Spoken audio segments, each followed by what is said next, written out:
You were promised a deal. Study hard, get the degree, climb the ladder, buy the house, retire at 65. That was the contract. Except nobody told you the contract was already shredded before you signed it.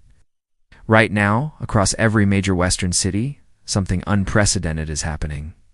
The white-collar middle class, the backbone of modern economies, is quietly vanishing. Not because they're lazy, not because they didn't work hard enough, but because the system they were promised no longer exists. Here's what they're not telling you on the news. Inflation has been outpacing wages for 15 consecutive years. Studio apartment in London now costs what a 4-bedroom house cost your parents. AI isn't just assisting workers anymore. It's replacing $80,000 a year analysts with $20 a month software subscriptions. And the 40-hour work week, try 60. 70 if you want that promotion they'll probably give to someone's nephew anyway.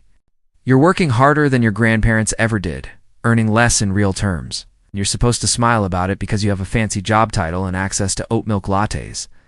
But here's the thing, nobody wants to admit out loud. The treadmill is accelerating, and you're not getting anywhere. The finish line keeps moving. The rent keeps rising. Promotion keeps getting delayed. Somewhere deep down you know this doesn't end well. What if I told you this exact scenario has played out before, multiple times throughout history? And every single time, the people who escaped weren't the ones who worked harder within the broken system. They were the ones who walked away from it entirely. Let's talk about the year 1348. The Black Death had just wiped out a third of Europe's population. Cities were graveyards. Trade routes collapsed. The entire feudal system, which had kept peasants chained to estates for centuries, started crumbling. And something interesting happened. The survivors didn't rebuild the old system. They couldn't. There weren't enough people left to maintain it. Suddenly, peasants who'd been worth nothing had leverage. Land was abundant. Labor was scarce. For the first time in generations, ordinary people could negotiate. They could move. They could own land. The wealth that had been locked up in the hands of aristocrats quietly redistributed, not through revolution, not through policy, but through collapse and migration. The people who thrived weren't the ones who stayed in plague-ridden London hoping for things to get better. They were the ones who left for the countryside, claimed land, and built something new. Fast forward to the Industrial Revolution. Between 1760 and 1840, England transformed. Factories boomed. Cities exploded. Fortunes were made overnight. But here's what the textbooks skip over. The factory workers, the people actually building the wealth, lived in squalor. 14-hour days, child labor, air so toxic it turned the sky black. The new middle class, the clerks and managers, thought they'd won. They had steady jobs. They weren't getting their hands dirty. They were respectable, but they were trapped, tied to industrial cities. Renting cramped housing they'd never own. Working jobs that destroyed their health by 50, and the real winners, the ones who saw it coming, the merchant families who took their industrial-era profits and bought land. Estates, vineyards, agrarian wealth in regions the factories hadn't poisoned yet. They didn't stay in Manchester or Birmingham. They left. History has a pattern. When systems collapse, when wealth concentrates, when the promise of upward mobility becomes a lie, the smart money leaves. Not to bunkers, not to crypto islands, but to places where the cost of living is low, the quality of life is high, and you can actually build something that lasts. We're living through that moment right now. The AI revolution is the new industrial revolution. The gig economy is the new factory floor in your expensive city apartment. That's the new tenement housing. You just have polished concrete floors and a coffee subscription to distract you from the fact that you're still trapped. So what does the system tell you to do when you're drowning? Invest in stocks? Sure. With what disposable income? After rent, student loans, groceries, and the subscriptions you need just to function in modern society, you're lucky to have $200 left. That $200 in an index fund will make you rich in 40 years. If the market doesn't crash, if inflation doesn't eat it, if you don't need it for an emergency next month, learn to code, upskill, adapt. Great advice. Adept AI is learning faster than you ever could. The skills that took you 2 years to master are now automated. And the new skills, they'll be obsolete in 3 years. You're not building expertise, you're running on a treadmill that's speeding up. Move to a cheaper suburb? Commute? So now you're spending 3 hours a day in traffic? Burning money on gas and still paying $2,500 a month for a place that's an hour from anything worth doing? You've traded urban misery for suburban isolation, and you're still broke. The system's solutions aren't designed to free you. They're designed to keep you in the game, keep you hopeful, keep you working, keep you consuming. Because the moment you stop, the moment you step off the treadmill, the entire structure loses a cog. But here's the crack in the facade. There are places right now in 2025 where none of this applies. Places where the cost of living is so low that you can work part-time remotely and live better than a six-figure earner in New York. Places where you can buy land, grow food, and build a life that doesn't require you to sell 60 hours a week to survive. The system doesn't want you to know about these places, because if everyone figured it out, the machine would stop. Southern Italy, specifically the regions of Calabria, Basilicata, and inland Sicily, not the tourist traps. The Amalfi Coast, where influencers sip limoncello. The interior, the forgotten zones. The villages with 300 people and houses selling for less than a used car. Here's what nobody tells you. These aren't ruins. They're functional towns with infrastructure, internet, train stations, and centuries-old communities. They're just depopulated because young Italians did exactly what you're doing.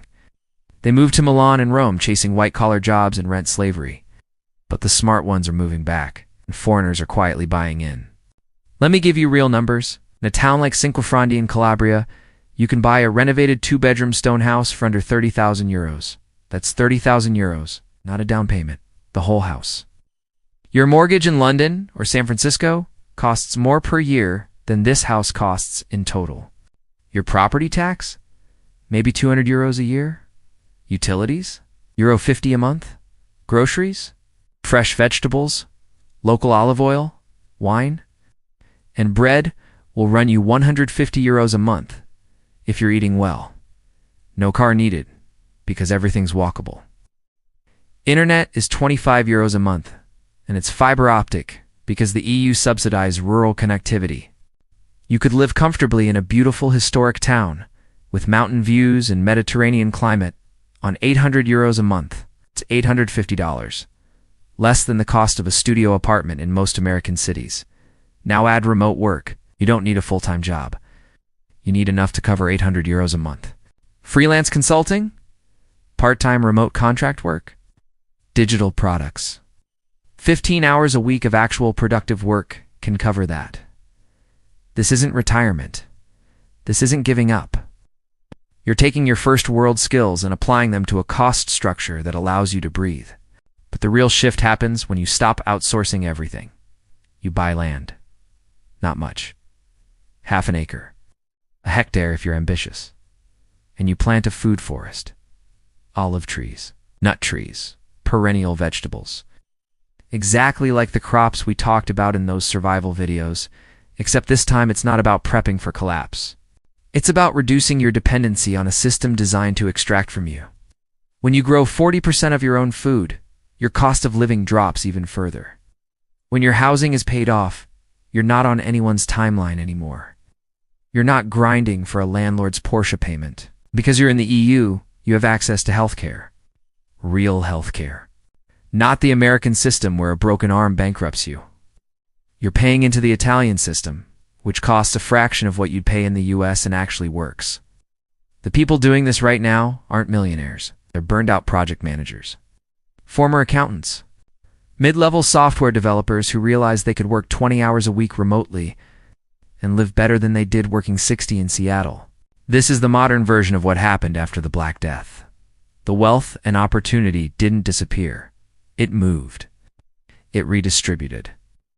And the people who recognized it early got land, autonomy, and time. The 3 things the system is designed to take from you. So here's your choice.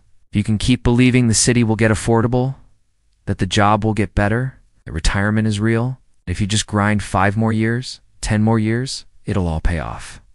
Or you can look at history and realize that inflection point is here. The system is breaking. The middle class is vanishing. The people who thrive won't be the ones who doubled down on what's collapsing. They'll be the ones who walked away. You don't need to quit tomorrow. You don't need a trust fund. You need a plan. Start researching towns. Look at property listings in Calabria, Basilicata, Abruzzo.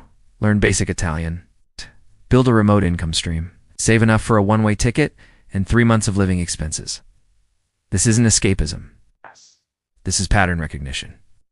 Every major economic shift in history created a new geography of opportunity. And right now, while everyone's still crowded into expensive cities fighting over scraps, there are entire regions where you can buy in cheap, build something real, and live on your terms. The best time to do this was 5 years ago.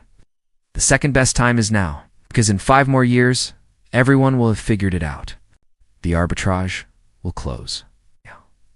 The 30,000 euros houses will be 80,000 euros. And you'll be stuck wondering. Your grandchildren won't ask why you left the city. They'll ask why you stayed so long. If this shifted how you see your options, subscribe. I'm building a library of strategies for people who see what's coming and want to act before it's too late. The system doesn't give you permission to leave. You just leave.